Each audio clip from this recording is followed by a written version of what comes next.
Halo, Assalamualaikum warahmatullahi wabarakatuh. Perkenalkan, nama saya Tuti Febriati. Kali ini aku ingin mengajak teman-teman semua untuk belajar bareng sama aku tentang gaya hidup lansia dan stem cell bagi isu aging. Sebelum kita lanjut lebih jauh mengenai gaya hidup lansia, yuk kita belajar mendasar lagi mengenai apa sih itu gaya hidup. Nah, menurut seorang ahli psikologi Alfred Adler pada tahun 1929, gaya hidup adalah sekumpulan perilaku yang mempunyai arti bagi individu maupun orang lain pada suatu saat di suatu tempat loh. Nah, termasuk di dalam hubungan sosial, konsumsi barang, dan entertainment dan berbusana. Ada 6 macam-macam gaya hidup menurut Watson pada tahun 2003. Yang pertama ada pola makanan. Nah, seseorang yang memilih untuk mengkonsumsi makanan yang sehat seperti sayur-sayuran, buah-buahan, dan biji-bijian secara teratur itu dapat memiliki gaya hidup yang lebih sehat daripada orang yang sering mengkonsumsi makanan cepat saji loh, atau makanan yang tinggi lemak dan gula. Terus yang kedua ada aktivitas fisik. Aktivitas fisik seperti berolahraga secara teratur seperti berjalan kaki, berlari, atau berenang itu dapat meningkatkan kesehatan fisik dan mental seseorang. Terus yang ketiga ada istirahat atau tidur 7-8 jam per hari. Nah, menjaga pola tidur yang cukup setiap malam itu dapat membantu tubuh untuk pulih dan berfungsi optimal selama hari berikutnya. Terus selanjutnya ada tidak merokok. Nah, tidak merokok atau menghindari kebiasaan merokok itu dapat mengurangi loh resiko berbagai penyakit serius seperti kanker, penyakit jantung, dan gangguan pernafasan. Terus ada lagi tidak minum minuman keras. Menghindari minum-minuman beralkohol juga secara berlebihan dapat melindungi hati dan sistem syaraf. Nah, serta mengurangi risiko kecelakaan atau perilaku berbahaya lainnya. Terus yang terakhir, tidak mengkonsumsi obat-obatan. Nah, hal ini dapat menghindari penggunaan obat-obatan terlarang atau penggunaan obat-obatan resep yang tidak sesuai dengan petunjuk dokter. Itu dapat menjaga kesehatan dan mencegah risiko ketergantungan atau overdose. Oke, selanjutnya kita akan belajar mengenai pengertian lansia. Oke, pengertian lansia. Manusia lanjut usia, biasa disingkat manula atau disebut saja kelompok lanjut usia atau lansia, atau biasa disebut aging or elderly, adalah kelompok penduduk berumur tua.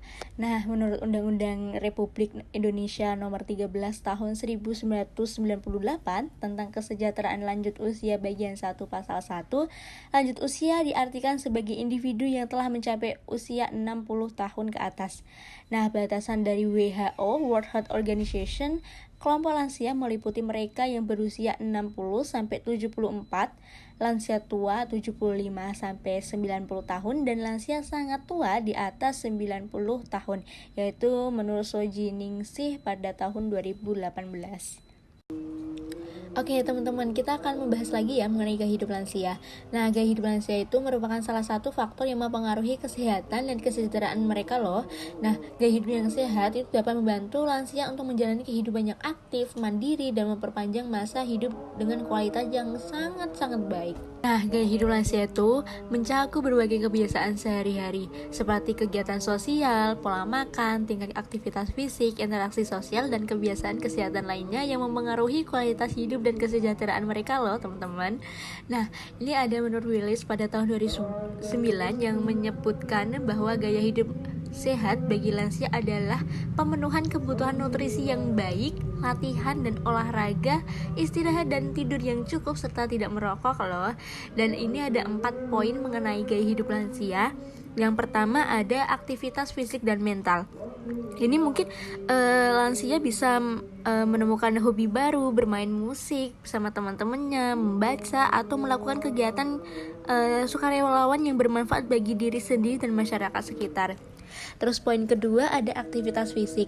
Nah, mungkin lansia bisa bermain catur nih untuk mengasah kognitifnya. Terus ada juga mencanting. Kenapa sih mencanting? Karena mencanting dalam kegiatannya itu memiliki tingkat koordinasi kedua tangan. Nah, tangan kiri menopang kain dan tangan kanan itu memainkan canting. Nah, selain itu motorik halusnya itu lebih banyak bekerja karena mencanting harus berhati-hati, terus teliti, sabar dan berkonsentrasi, dan perasaan harus mampu mengendalikan emosi menurut UNER News.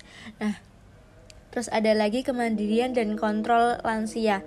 Nah, kalimat tersebut mengacu pada kemampuan lansia untuk mandiri dan melakukan aktivitas sehari-hari serta mengontrol keadaan dirinya sendiri tanpa melakukan banyak bergantung pada bantuan orang lain loh. Contohnya seperti kayak merawat diri sendiri. Nah, lansia yang mandiri akan dapat melakukan aktivitas seperti mandi, berpakaian, dan menjaga kebersihan sendiri tanpa bantuan orang lain. Lalu ada mengatur keuangan. Nah, mungkin lansia yang mampu mengatur keuangannya sendiri itu akan dapat membuat anggaran, membayar tagihan, dan mengolah dana pensiunnya dengan baik tanpa terlalu banyak bantuan dari keluarga atau pihak yang lainnya. Terus ada juga mungkin merencanakan dan mengelola waktu. Mungkin lansia yang mandiri akan dapat merencanakan kegiatan sehari-hari mereka sendiri seperti menjaga jadwal makannya mungkin. Terus ada juga mengubah jadwal minum obat, berolahraga, dan melakukan aktivitas sosial.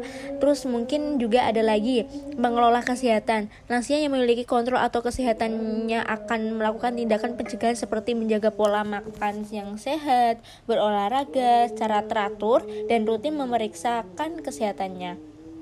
Lalu yang terakhir menjaga kemandirian fungsional. Maksudnya hal ini tuh mencakup kemampuan untuk melakukan tugas-tugas sehari-hari seperti tugas memasak, membersihkan rumah, dan juga berbelanja secara mandiri tanpa terlalu banyak bergantung pada bantuan orang lain.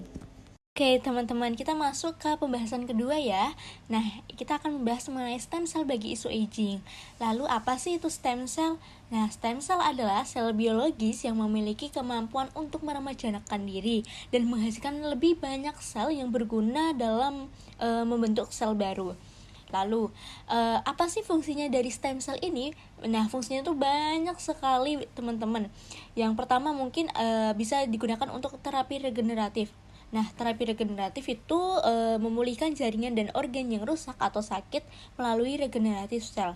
Nah, misalnya ada seorang atlet yang mengalami cedera pada ligamen lutut nih teman-teman. Nah, hal ini tuh dapat menjalani terapi yang menggunakan stem cell ini untuk mempercepat proses penyembuhan dan regeneratif jaringan. Terus lalu penyembuhan luka bakar. Nah, stem cell itu dapat digunakan untuk membantu penyembuhan luka bakar dengan merangsang pertumbuhan sel-sel kulit baru yang mempercepat proses penyembuhan. Terus ada juga penanganan penyakit jantung. Terus dalam kasus penyakit jantung, stem cell itu dapat digunakan untuk meregeneratif jaringan otot jantung yang merusak atau mati akibat serangan jantung. Terus mungkin ada fungsi yang lainnya lagi itu mengenai penanganan penyakit saraf. Nah, contohnya dalam penanganan penyakit Parkinson. Nah, stem cell ini bisa digunakan untuk meregeneratif sel-sel saraf yang rusak. Nah, bagaimana cara melakukan stem cell ini dalam tubuh? Yaitu dengan disuntikan ke dalam tubuh seseorang tersebut. Nah, stem cell itu dari apa sih? Nah, stem cell itu dari DNA seseorang, lalu semacam tali pusar seseorang ketika sudah lahir, habis itu dipotong dan dimanfaatkan oleh seorang ahli atau dokter untuk bisa digunakan 1000 manfaat seperti terapi regeneratif, untuk penyembuhan luka bakar, penanganan penyakit jantung, penyakit saraf, dan untuk meremajakan diri atau meremajakan kulit. Untuk biasanya untuk kedokteran pada tahun ini, era ini, itu bisa digunakan untuk meremajakan kulit kembali yang awalnya udah keriput, seperti kelihatan tua banget. Dengan menggunakan stem cell ini disuntikan kepada tubuh seseorang, nanti akan terlihat hasilnya bahwa kulit akan kembali kencang seperti yang dilakukan oleh artis atau selebgram Luncinta Luna yang melakukan stem cell untuk meremajakan kulit-kulit pada area muka dirinya begitu. Oke, selanjutnya kita akan membahas mengenai isu aging. Nah, isu aging atau penuaan adalah suatu kondisi genetik yang menyebabkan perubahan terhadap struktur, fungsi, dan fisiologi tubuh yang dapat menyebabkan terjadinya penurunan kualitas hidup pada manusia. Seperti kayak penuaan kulit seiring bertambahnya usia kan kita tahu ya, kulit cenderung kehilangan kelembapan dan elastisitasnya. Nah, yang dapat mengakibatkan kerutan, terus garis-garis halus, dan penampakan tanda-tanda penuaan lainnya. Terus ada penurunan daya ingat. Nah, penuaan juga dapat memengaruhi kognisi dan daya ingat seseorang. Contohnya seperti seseorang mungkin mulai kesulitan mengingat namanya, tempat, atau hal-hal yang penting lainnya seiring bertambahnya usia. Terus ada juga penurunan kesehatan tulang. Nah, penuaan kan seringkali dikaitkan dengan penurunan kepadatan tulang ya, yang dapat meningkatkan risiko patah tulang atau osteoporosis. Terus ada juga penurunan daya tahan tubuh, penurunan stamina energi, dan perubahan hormonal. Nah, ini penuaan juga seringkali dikaitkan dengan perubahan hormonal itu karena seperti menopause pada wanita dan penurunan kadar hormon testosteron pada pria. Nah, aging akan dimulai ketika tubuh mulai kehilangan kemampuannya untuk beregenerasi dan memproduksi lebih sedikit sel, sehingga tubuh tidak dapat memperbaiki sel dan jaringan yang rusak. Oke, selanjutnya kita akan belajar mengenai sifat stem cell. Ada dua nih teman-teman. Yang pertama, differentiated atau berdiferensiasi. Nah, contohnya adalah ketika sel-sel pada tubuh manusia itu berubah menjadi jenis sel yang spesifik untuk memenuhi fungsi tertentu. Misalnya, sel induk pada sumsum tulang berdiferensiasi menjadi berbagai jenis sel darah, seperti sel darah merah, sel darah putih, dan trombosit. Nah, begitu juga dengan sel-sel pada embrio manusia yang berdiferensiasi menjadi berbagai jenis jaringan dan organ. Terus sifat yang kedua ada self-regenerated atau meregenerasi diri. Contohnya adalah kemampuan kulit manusia untuk meregenerasi dirinya sendiri setelah terluka atau tergores. Nah, ketika kulit itu mengalami terluka, sel-sel kulit itu sekitarnya akan memperbanyak diri dan berkembang untuk membentuk lapisan baru yang menutupi luka tersebut loh teman-teman. Nah, proses regeneratif juga terjadi pada hati manusia yang mampu meregenerasi selnya untuk memperbaiki kerusakan akibat cedera atau penyakit. Oke, kali ini pembahasan terakhir yang teman-teman mengenai keistimewaan dari stem cell. Dari keistimewaan yang dimiliki, stem cell dipercaya dapat menjadi salah satu pengobatan dan penyakit degeneratif. Antara lain yaitu yang pertama ada stroke. Nah, seorang pasien yang mengalami stroke mungkin dapat diobati dengan penggunaan stem cell untuk memperbaiki kerusakan otak yang disebabkan oleh kekurangan aliran darah. Terus ada juga penyakit Alzheimer. Nah, orang-orang itu yang menderita Alzheimer mungkin bisa mendapatkan terapi stem cell loh teman-teman untuk memperbaiki kerusakan otak yang terjadi karena penyakit tersebut, mungkin dengan harapan memperlambat perkembangan penyakit. Terus ada juga diabetes mellitus. Nah, pasien diabetes tipe 1 ini yang bergantung pada insulin itu bisa mendapatkan transplantasi sel-sel penghasil insulin yang berasal dari stem cell untuk menggantikan sel-sel pankreas yang rusak. Terus ada juga aterosklerosis. Ini tuh penyakit pembuluh darah yang dapat berkembang hingga menyumbat.